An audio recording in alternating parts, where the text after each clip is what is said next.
Today's quick tip is about training your dog to become a therapy dog. We get people asking us all the time, what is the process and what is involved in becoming a pet therapy team? Magnus and I have been a pet therapy team since 2018, visiting hospitals, schools, nursing homes, and community crisis centers, most recently becoming certified to be a crisis response team. Now, the rules and the guidelines will vary depending on the organization you are working with, so I can only speak to the organization we are affiliated with. A big misconception that a lot of people have is that a therapy dog certification course is the same as a basic obedience class, and that is not the case.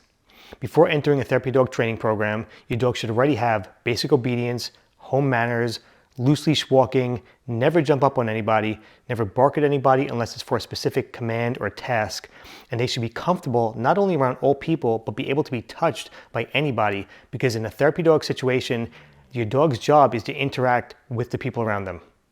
Before even getting into the certification program, Magnus and I had to get evaluated by one of the organization's master trainers. They had us meet them at a pet store, which may seem abstract, may seem a little bit random, but it makes a lot of sense because a pet store is distraction overload for your dog. There's other dogs, other pets, people, treats, food, toys, tons of things to really pull your dog's focus away from you. So they want to see how your dog reacts and performs in that type of environment. So Magnus had to exhibit perfect obedience, perfect walking skills. They would throw treats on the floor, we would have to walk by them, and Magnus would have to leave them on command. They also had a walker, they had canes, they had crutches, things that Magnus may encounter in a hospital setting to see how he reacted. They also touched him, pet him all over, again to see how Magnus was okay being handled by a complete stranger. And this was just part of the evaluation to see if he was acceptable to get into the therapy dog training program. After we passed our evaluation, then we entered the certification program. In our case, it was 6 weeks long. Here, they're not teaching us basic commands or skills or tricks. They're teaching us what to expect on a typical therapy visit. And they are all different. Whether you're at a hospital, a school, a nursing home, or a community crisis center, they prepare us because everything is different and we want to make sure we understand all the do's and the don'ts. As a pet therapy team, our job is to advance the emotional, mental, and physical well-being of others.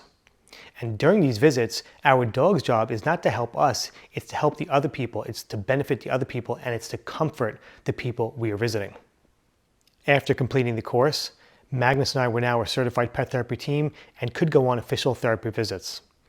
Our organization has every new pet therapy team go on their first visit shadowed by a master trainer.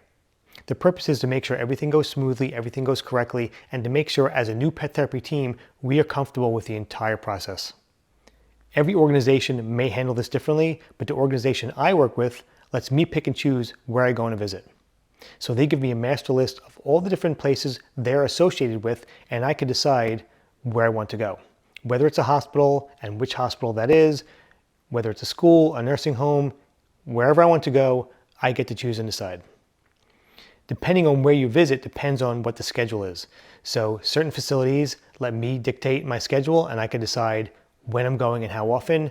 Other facilities have a more structured schedule and they want to know that someone is coming, for example, every other Wednesday.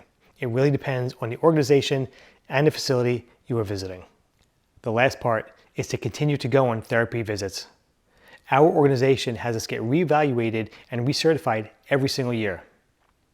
As a handler, they want to make sure I still know and understand all of the rules and guidelines they have in place. For Magnus, they want to make sure that he's still properly trained and behaves like a therapy dog should. If you are considering becoming a pet therapy team, find an organization in your local area. And if need be, get the proper training beforehand to have the most chance and the most success in the therapy dog certification process.